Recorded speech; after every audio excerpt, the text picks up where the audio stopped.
Hey guys, this is Parag here, your host on Stay Strong podcast. Thank you very much for tuning into this podcast. It's my promise to bring you the world class information in the field of kettlebells, kettlebell sport, and strength and conditioning. Every week, we invite special guests who have done exceptionally well in the field of kettlebell sport.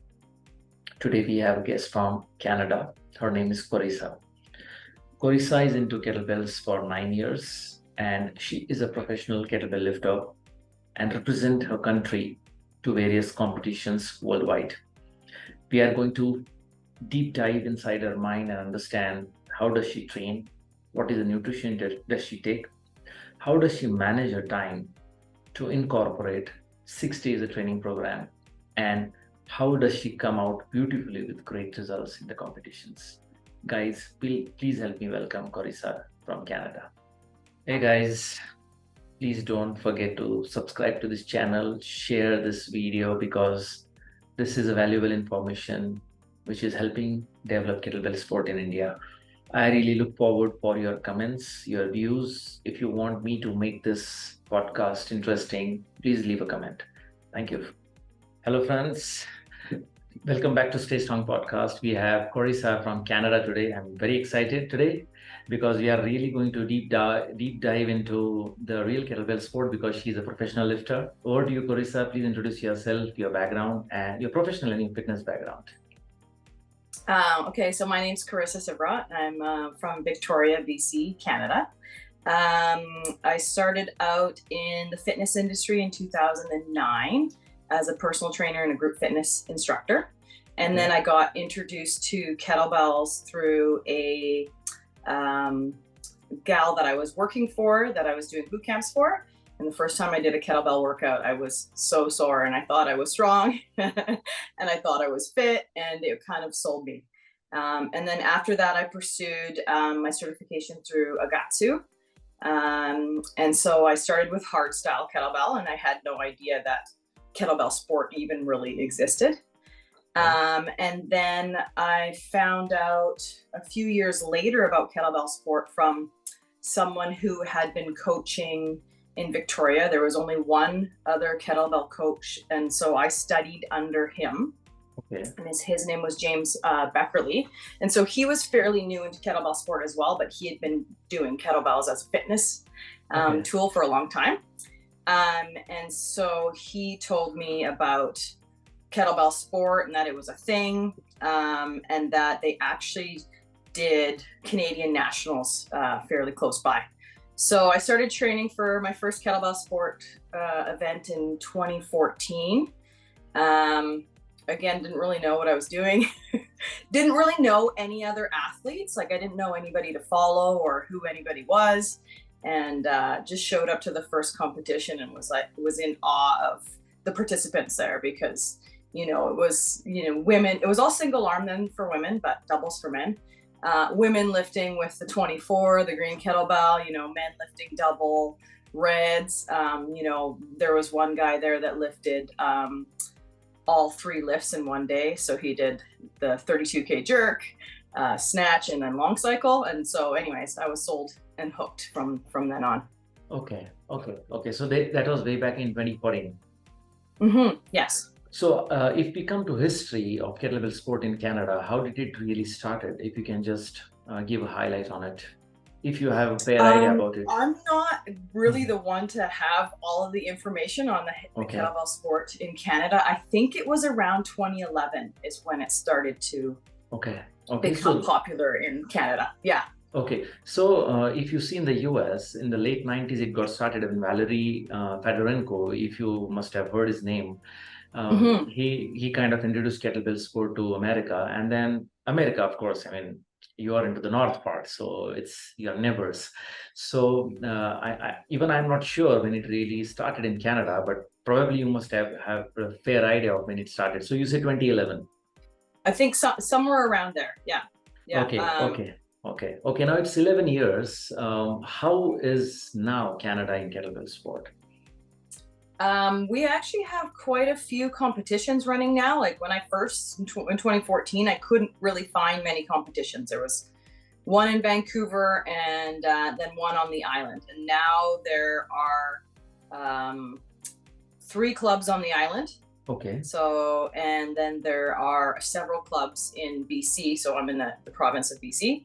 Okay. And so basically within Canada, we could almost be competing, every couple months, where before it was, you had 2 choices of competitions, and it would be nationals and then that one that was hosted through OKC. Okay. Yeah. Okay. Mhm. Cool. What was your first competition, Corissa? What did you compete? So it was Canadian Nationals, and it was 2014, and I did single arm biathlon. I did the 16K. Okay, how was your experience, if you can? Well, again, I didn't really know what to expect. I actually did fairly well. Okay. I would say for my first competition. So I did 166 jerks and 123 snatches. Okay. And definitely coming from a hardstyle background, trying to snatch like that for 10 minutes, there's a big difference. So it was eye-opening in terms of having to work on technique and how important that is. Yeah. Okay. Corissa, you have a fitness background, so you've been into the industry for relatively a long time, right? Maybe 20 years? Correct me if I'm wrong. 15, 20 years. 14, 15, yeah. So when you have a transition from the fitness background, where you have a significant fitness experience, and then coming to kettlebell sport, how was this transition? Was it easy? Was it tough? What were the challenges you faced when you actually hooked up to the kettlebell sport? I think it probably a little bit of both. I think it was easier in terms of the fact that like I had a strength background. So coming into the sport already having, the basis of strength, and my cardiovascular fitness was fairly good because I was running half marathons at the same time. You can kind of get away with not so great technique and muscle your way to a point. But I think the challenge of that was learning how to be efficient with my movement, which is so important in kettlebell sport, and relaxing and not muscling the weight, which, coming from that fitness background of, lifting weights and muscling and grunting through lifting heavy weights, to finding those spots where we have to relax and not gripping on too hard. That definitely took me a while to transition my technique, for sure. Okay. In the process, what you were and what you are now, what has changed? Mind, body, both. If you can just give one example for both. I would say, I don't know. I think I'm a lot more relaxed. I think probably relaxed too, just not being as taking things seriously, for sure. But I think being relaxed, being more patient, and just learning how to flow and move with the kettlebell. I think that would probably be the biggest changes from then till now. Yeah. Okay, and weight-wise, have you reduced the weight? Have you been like the same body weight what you had, or did you lose some weight in the transition? I've always been around the same weight. I'm lighter when I'm running more. Okay. So, but that's like, maybe 5 pounds. So my body weight has probably fluctuated, 5 to 8 pounds over, the last 10 years. Okay, but generally what we have seen is women or even men, you see they're very lean in comparison with the weight training or the powerlifting background. If you see in the kettlebells, the men and women are a little lean. So did you lose weight, or you're fine with whatever? Because many people have big bone, so you are not able to lose weight. So when you're doing the training, you're focusing more on cardio, or you're focusing more on strength when you're doing kettlebell sport? Yeah. I think because coming into kettlebell sport, I was fairly conditioned. It didn't have that much of an impact. Like I definitely got stronger. I'm not sure if I can really speak to exactly what happened leanness wise, but I came from I was running half marathons. Okay. So like I was already doing conditioning work, 3 to 4 times a week, along with my strength training. So it wasn't like I had gotten really big and bulky, and then I went into kettlebell sport, and because kettlebell sport is a lot of conditioning, and changed my changed that Okay.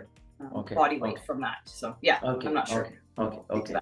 Now, mind plays a very important role when it comes to training with the kettlebells because the sets are very long. If you're doing a 10-minute classic, still 10 minutes is a big time. When you enter into 6 minutes, still 4 minutes to go. And it's really big time. When it comes to marathon, it is even more tough because it's like 30 minutes. And when it comes to 60 minutes, I think very few people opt for 60 minutes. Now, mind plays a very important role. Do you train your mind? Uh, we have seen your lifts, you're lifting 24s. How is your training with the mind? If you can just, or you just go with the flow, or do you have any kind of special training for the mind, like kind of to increase your focus to stay, focused until the last 10th minute? If you can just, share your experience on it. Yeah. So I also did my yoga teacher certification several years ago, 2012 maybe. Okay. And I did yoga for quite a while, and I kind of feel like I took a lot of what I learned through my yoga training into kettlebell sport. Like I feel like there's a bit of an overlap there in terms of like focusing on your Yes. breath Yes. and calming your mind. Yes. So I would say that definitely comes into play. Okay. The 24s are probably the most mentally challenging thing I've ever done. Definitely did big step from the 20s. Like even when I transitioned from the 16s to the 20s, Okay. it wasn't the same mental challenge. So I will say I did struggle mentally, especially with failing sets and learning how to let go of, a really terrible training day, and knowing that was just part of the process. And when you're pushing your limit, that is going to happen, and just accepting it and not dwelling on it. And then I have recently, over the last year or so, started listening to some mental performance podcasts. And there's a few of them that I listen to from Spotify, and they're 3 to 5 minutes, and they kind of get you into that headspace. And so you have those either mantras or things that you can come back to when you're having either a hard training day or you're in the middle of a really tough set. Okay. Got it. Okay. Now, when you see double 24s for 10 minutes, let's understand a little, technical part here. And when you're training for a full 10-minute set, especially 7th, 8th minute, or maybe in the 9th and 10th minute, how does your training program looks when the competition comes? Do you train more often 10-minute set, or you actually go out of the 10-minute set, or do you pick up the lighter bells, or do you pick up the heavier bells? Because every coach has a different perspective towards the training. Maybe you want to just highlight a few things. How do you train just before the competition? Maybe even our viewers would like to hear that. Yeah. So my longest set that I'll do before competition is either 7 or 8 minutes. Okay. So I have only once done a 10-minute set before doing a 10-minute set, and that was my first time with the 24s. And I think that was because at the time my coach had seen me struggling and knew that I had it in me, and I kept not making it through sets that, say 5 or 6 minute sets. So he just said, okay, so today I want you just to go as long as you can. Okay. And just stand there as long as you need to. So I've once done 10 minutes before I've done 10 minutes, but in general, my longest set will be 7 to 8 minutes, and that will be a week to a week and a half out from the competition date. Okay.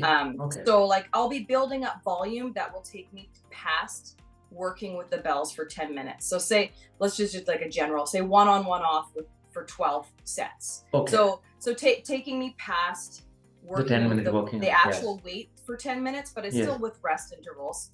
Okay. And then my longest set will be a week to a week and a half out, and it'll be a 7 or 8 minutes. And then I will taper, and I won't actually touch the bells for 3 to 4 days before competition. So my taper working with the bells for 6 minutes, a total of 6 minutes. Okay. Now, the connected question for it: is there a particular reason you're taking only 7 to 8 minutes of set before the competition? Because the competition is for 10 minutes. So, do you have anything psychological thing which goes in your mind? Okay, I just don't want to stress myself for the 10 full minutes because I'm not sure whatever the numbers I'm checking, and that numbers might not relate with the competition number because I'm going a little deeper into this. So I just need to understand that 7 minutes, for example, you have done say 50 repetitions, and so your competition set might look like 75 repetitions. What's going in your mind? Why you're doing 7 minutes set? Do you understand my question? What I want to ask? Yes, totally. I can relate this also back to training like half marathon. Okay. I never actually ran the full distance before running the full distance. And any of the coaches that I've had with kettlebell sports have never had me do 10 minutes before I've done 10 minutes. So I've always mentally trusted the program that I was prepared to be there. Okay. And I know that if I can get to 8 minutes, that I have 10 minutes in me. It's just that adrenaline from the crowd that takes me that extra 2 minutes, or adrenaline of either like, okay, I just have to stay in this for, I'll even break that last 2 minutes down into 30-second chunks or something. But I also think that, especially as we get to the heavier weights, the amount of mental and physical fortitude it takes to get through 10 minutes, sometimes I need a few weeks to recover from that.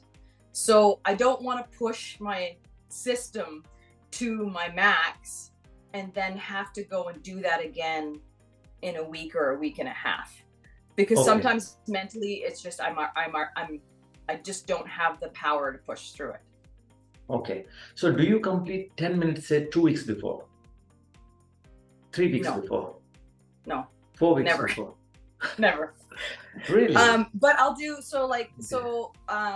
I'll do 10-minute sets with other bells. Lighter bells. Lighter bells. And that will be like, say, like a build up. So it'll be, or I'll do like, with the 20s, 5 weeks before I'll do a 10-minute set or an 8-minute set.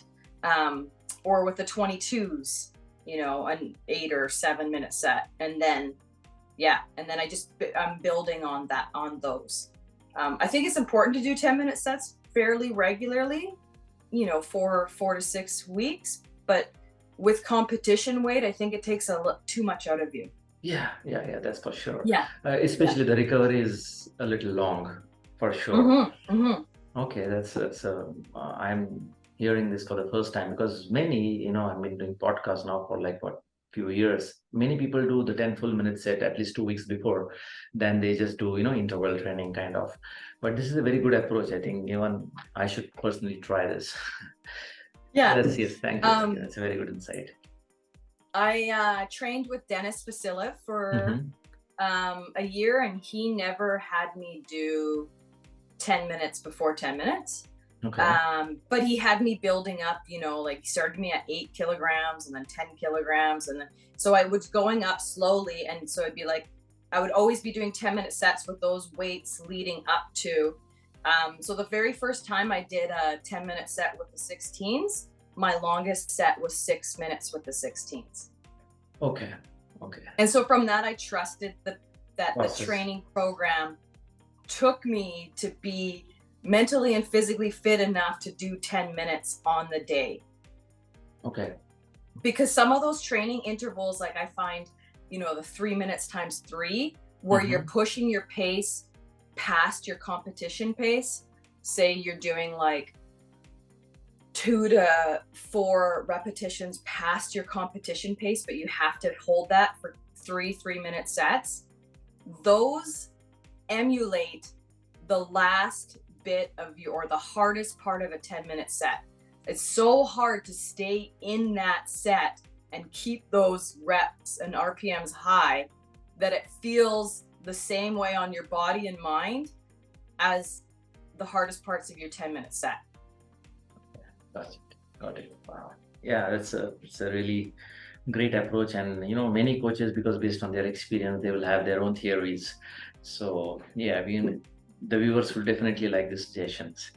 So yeah, okay. Now we'll come to the basic question. We'll talk about activity of daily living. So um, imagine there is the people who are getting started with the kettlebell sport, like in India now many men are getting into kettlebell sport. They're liking it, but they definitely had a fitness background, similarly what you had a fitness background. Now when you had a fitness background but you didn't had a kettlebell sport background, how was your daily living activity? 1 hour you used to work out, but how about the other 23 hours during 2011, 2012, before getting exposed to kettlebell sport?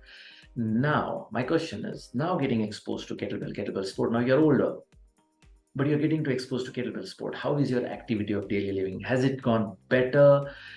Probably much better. What's your take on it?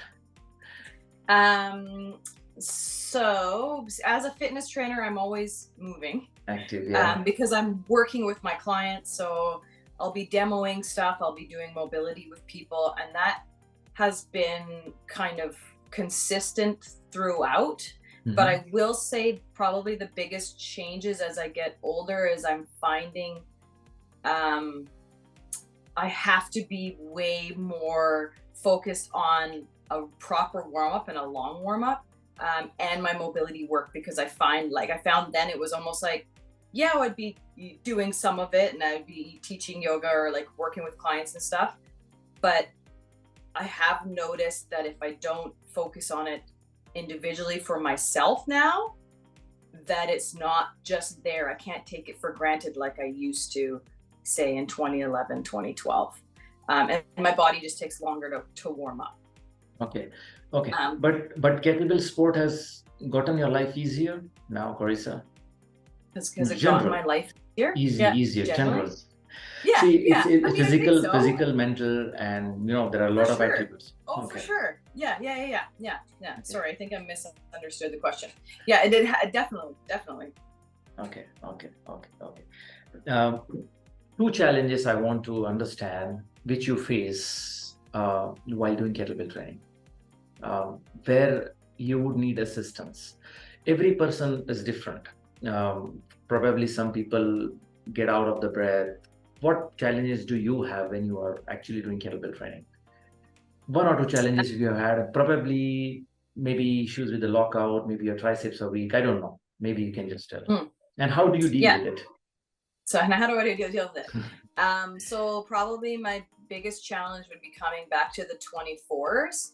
It would be getting the bells up overhead and not hesitating, because I get into my head feeling how heavy they are. Mm-hmm. And so I'll hesitate on my drive and I won't get under them enough. Okay.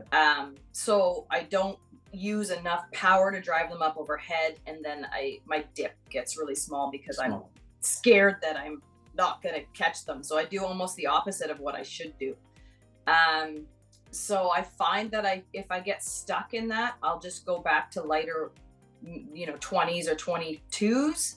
And this might happen in my set. And I just make sure that I really focus on those aspects. And I might do them slow in terms of like, I'll do a pause in my second dip to make sure like, okay, I'm solid and I'm under them.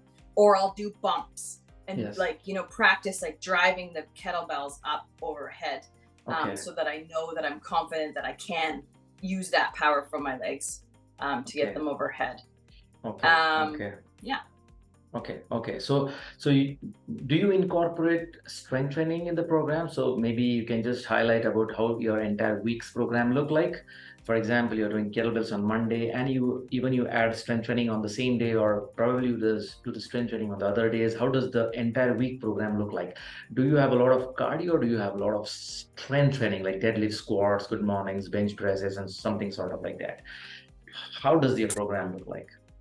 So I kind of go through the year where there's parts of my year where I do more conditioning, and then parts of my year where I work more strength. Mm-hmm.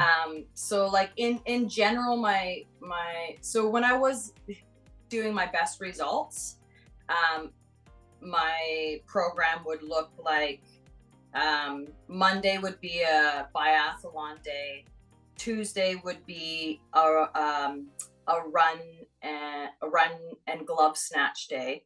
Okay. Wednesday would be long cycle day. Thursday would be a run day. Friday would be a biathlon day. And either Saturday or Sunday would be a longer run day.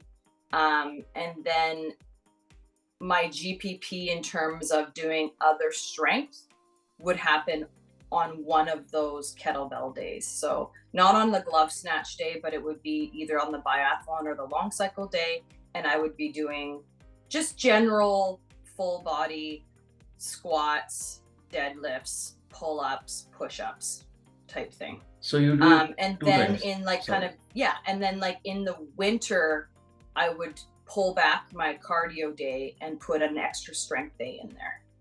So instead of doing 3 runs in my week, I would do 2 runs in my week. And then my other day that would be a run day would be another just general strength day where I'd be doing squats and deadlifts, push-ups, pull-ups, accessory work. Yeah. Okay. So I didn't understand. You say you change it in winter. How is that related? I think it just gives my mind and body a bit of a rest. And because I'm not doing a lot of strength training through the rest of the year and a lot of running, I feel that I start to lose a bit of my strength. So even though I'm doing kettlebell sport and I am doing, it's like strength endurance, I like to focus on kind of the heavier lifting, kind of more of a like a mental reprieve, but I think it also does lend to kettlebell sport as well. Okay. Being stronger. Yeah. Okay. Okay. You run outdoors or on the treadmill? Both. Okay, because winter means both. It kind of depends on where I am in my head in terms of I look outside, oh, it's raining. Is that going to stop me from running? Well, just get on the treadmill. But then other times I can just go out and run in the rain. Spring, summer is a lot easier to get out there because the weather is nice. But I would say like fall, winter, I would half and half. I do run inside and outside. Yeah. Oh, you still run in the snow? It doesn't, over on the island, it only snows maybe 2 weeks, okay. 2 weeks a year. Okay. Yeah. Okay. Yeah, I wasn't aware of that. Okay. Got Yeah. it. Wow, great. Okay, so now your training program looks solid, Corissa. I mean, like you're not resting only, you're probably resting only once a week, right? Yeah. So I'm sure it has to be coupled with very good nutrition. So what kind of nutrition do you follow, and do you take supplements? In the sense like protein is a supplement, but if you have any other supplements like multivitamins or something like that, maybe if you want to, give a little highlight on it. I take fish oil, I take vitamin D, I take calcium, magnesium. I think that's all I take. Creatine, I take creatine every day.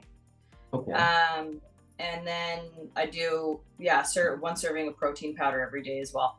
And then nutritionally, I just make sure that I have a protein forward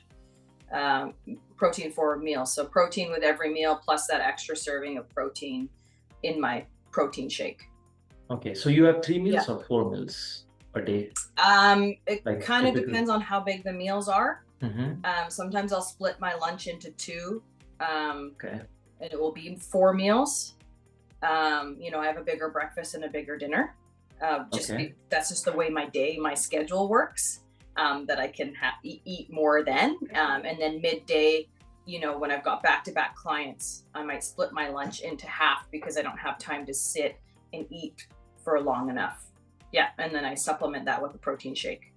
Okay, so your workout is in the evening or in the mornings? Midday.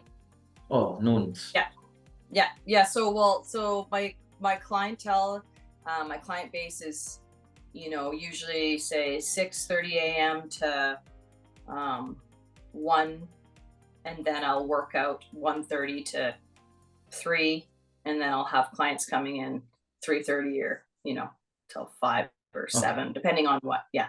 Okay. So you in the nutrition, do you prefer more of like a fish or chicken or something sort of like that, or you're more vegetarian inclined towards vegan diet? How it is?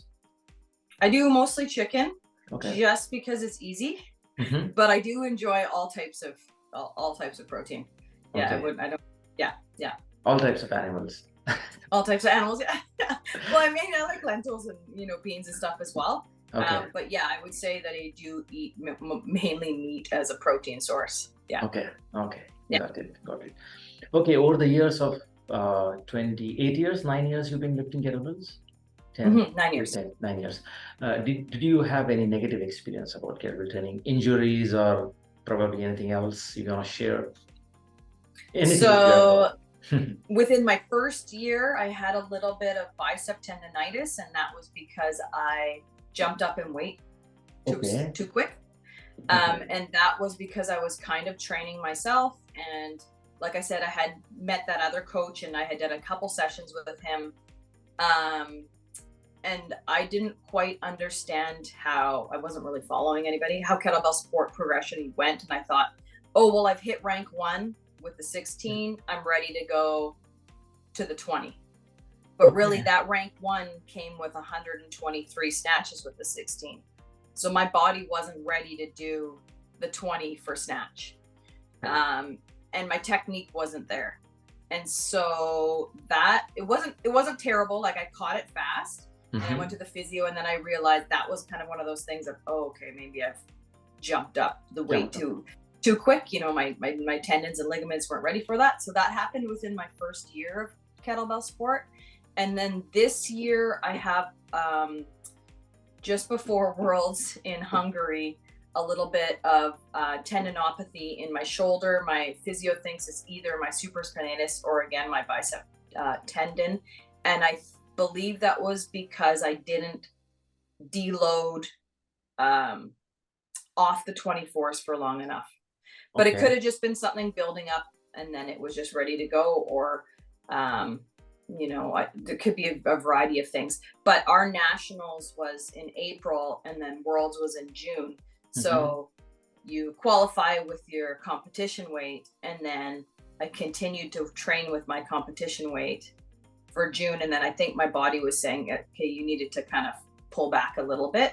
So I'm dealing with that. It's not terrible, but it definitely does impact my lifting, and I have to really focus on my physio exercises and not overdoing it. Okay. But other than that, nothing crazy. Okay. Wow. So your first competition was in 2014. And since then till 2023, how many competitions you have done? You'll do 2 or 3 times. So what kind of cycles do you follow in a year? So how many times you compete in a year, or it is like you do online also? So up to about 2020, maybe even 2021, I was doing probably 5 or so competitions a year. I think I was competing a little bit too much. But it was fun. And like I said, it was always hard to find competitions that were local. So it was great because, there's a circuit on the island, and then in the interior BC where, there's 4 of us that are pretty good friends as gym owners and will organize competitions. So then, I make sure that I would be attending theirs. And then there's a couple like California and Seattle is close to us. So, make the drive down or fly down to those ones as well. So I would be competing. And then of course in 2020, in 2021, it was a lot of online competition. So it made it really way more accessible. So I was competing quite a bit. But in the last 2 years, I'm down to maybe three major competitions a year. Okay. Now, which is your next one? So I'm looking in February. So I'm just deciding between Seiko's in Everett, and I think hers is a national, USA Nationals competition, or I might go to Dennis Vasilev's in Oakland, the Cali Open. Okay. And what's up in the next basket? Like, do you doing long cycle or you doing biathlon? I'm going to do 20K triathlon. So I'm going to pull back the weight just to make sure that my shoulder is happy. And then I still have some unfinished business with the 20s. So and I have never done my best in-person 20K triathlon. Like I've done really well when I've done the online submissions 20K triathlon, but I've never been in person to do it, and I would like to do like an in-person competition where I feel like I'm at my best. Okay. Wow. Yeah. Great. How about marathon? You don't do much marathons? I have not seen you doing marathons. Or do you do marathon? I wouldn't say that I'm totally against doing it eventually, but it's not something that I feel pulled towards yet. Okay. I have a few clients that do the marathon, and I also competed with Kim Fox.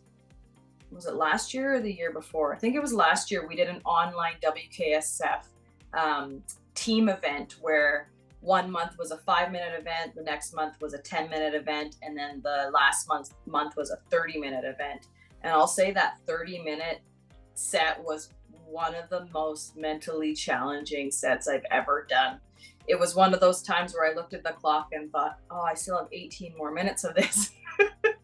But I hadn't really trained for that. But so that was really, I can see the benefit in doing it. And I wouldn't say that I will never do it, but right now it's not in my sights. So is there any particular reason you're doing marathon, or it's just the preparation? I mean, marathon is a different preparation in comparison with the classic sport, but Yes.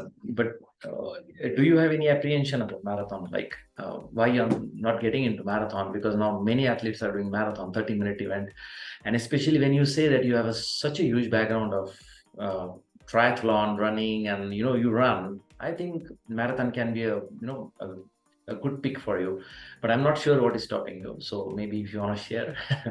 Well, I think it's because I think what's stopping me is I still have goals that I want to achieve within 10-minute sets. I understand. Okay. Yeah. So I think it's just a timing thing. It's you only have so much time to train, and I can't train for both. Yeah. So will I eventually? Probably.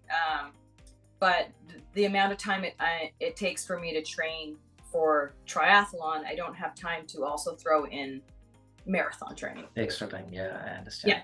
Yeah. Okay, got it. Wow, that's very good information, Corissa. Now, if you'd like to tell our viewers how important the coach is in the training part, because oftentimes what we do is we understand a lot of things looking at YouTube, probably checking out some of the programs, and then we train by ourselves. Have you ever tried coaching yourself without a coach and coaching with the coach? So maybe you want to share that experience and how important a coach is, even though you go to a senior level. Yeah, so I've done both, and I will say I really enjoy working with the coach for several reasons. I like that they can see blind spots that I can't see in myself, even as like an experienced coach. I wouldn't say I'm an expert coach, but I've coached quite a few athletes, and I've been to quite a few seminars and done certifications. So I have an eye for a few things to look at and look for. You don't necessarily see it in yourself. Yeah. And so having someone else watch and see, finding maybe technical errors that you might not catch, I think is really important. But I think probably the biggest value for me in having a coach is the mental, how could you put this? Peace of mind that someone else has got you. Yeah. Because even though I have a ton of programs, when I'm coaching myself, sometimes I'll be in the gym thinking, should I really be doing this set? Or is this like the right one for me to be, or should I be following this program, or should I be doing this program? Is this going to take me, is this the RPMs I should be focusing on? Or, you have those little moments of doubt that I think can creep into your training, and having those moments of doubt when you're lifting and it's really, really tough can impact your set negatively. Absolutely. So it's nice to have someone that is like, all right, I got you. Here's your week of programming. And then if you don't make it, you're in contact with them. Oh, like I couldn't get through this set at this RPM or whatever. Okay, that's okay. Well, we're going to do this. And then they kind of adjust or whatever, or they can talk you through, any failures or questions or concerns you have. So for me, that's probably the biggest benefit of having a coach is knowing that like someone's there, they're looking out for you, they got you, they're you can be confident that they know what they're doing and you don't have any doubts in the program. In the programs, yeah. And yeah, even if you have some of the best programs and like you can find some really good programs online, there's still, for me, I still have those moments that creep into my head of like, is this the right set? yeah, that happens. Or like, should I be doing this? Or like, I don't really feel like doing this one today, or this one looks really hard, or whatever, right? So that's the benefit. So I've worked with some really great coaches. Probably my favorite coach that I worked with was Charlie Fornelli from Canada. I worked with him for 3 or more years, and I had my best results working with him. And he was really great with that feedback, both technically, but also being able to push me to the limit to get the results that I wanted, that I might not necessarily have been able to get from like just a program online. Okay. I met Charlie in 2014 in IUKL World Championships in Germany. And after that, he's disappeared. I didn't get him. It's been gone for a while now. I don't know. So, but he's a very good guy. I met him. Mm-hmm. Yeah. Wow. Okay. So if you can share your best lifting records, Corissa, in biathlon, long cycle, snatch only. Okay, so do you want me to start from like the 16s or the best 24s? The best. You want the best. So I've done 60 for long cycle. Double 24s? With the 24s, yeah. Okay. I did that for the Asian online World Championships in December 2021, I think. Mm-hmm. And then snatch, I did 156 this year, Canadian Nationals with the 24. Okay. Jerk has never been great for me with the 24s, which is odd because it's probably my strongest lift with the 20s. Okay. So jerk, I think my in practice I did 61, and in competition I did 55. Okay. But say like I can with the 20s I've done 133. Oh, a huge difference. So there's something that for me with jerk with the 24s that like doesn't really translate the same as long cycle, and it might just be the fact that like just sitting in rack with a heavy weight, I find it really hard to relax my legs. Okay. But yeah. So those are my best with the 24s. A marathon you have not done, right? Marathon I have not done. 30 miles. I did that half marathon online challenge with the 20 snatch with Kim, and I can't remember what I did for that, 400 and some, I don't know. I did a really terrible job at figuring out how to pace myself and when to switch hands. I thought, I'll switch every 3 minutes, but that was a bad approach. Bad idea. Okay. Yes. 3 minutes was too long to switch hands for 30 minutes. Yes. Yeah. Great, Corissa. Thank you very much. It's been a pleasure talking to you. I think we have met a few times, probably at the Worlds, but this is the first time we are interacting, so it's really nice. If you'd like to give the message to the Indian lifters back in India, maybe you want to share your experience or maybe some inspiring message from your side. Yeah. Be patient, keep going. Don't let your bad days define you. Know that that's part of the process, and if you are wanting to improve, failure is part of the process to getting to where you want to go. So keep going. Oh, great. Thank you, Corissa. Thank you very much for your time. It's been inspiring. I've got a lot of insight, and definitely this podcast will help a lot of lifters, especially the newcomers, to really understand how to program and how to have the right mindset. Thank you very much. Thank you. Thanks for having me.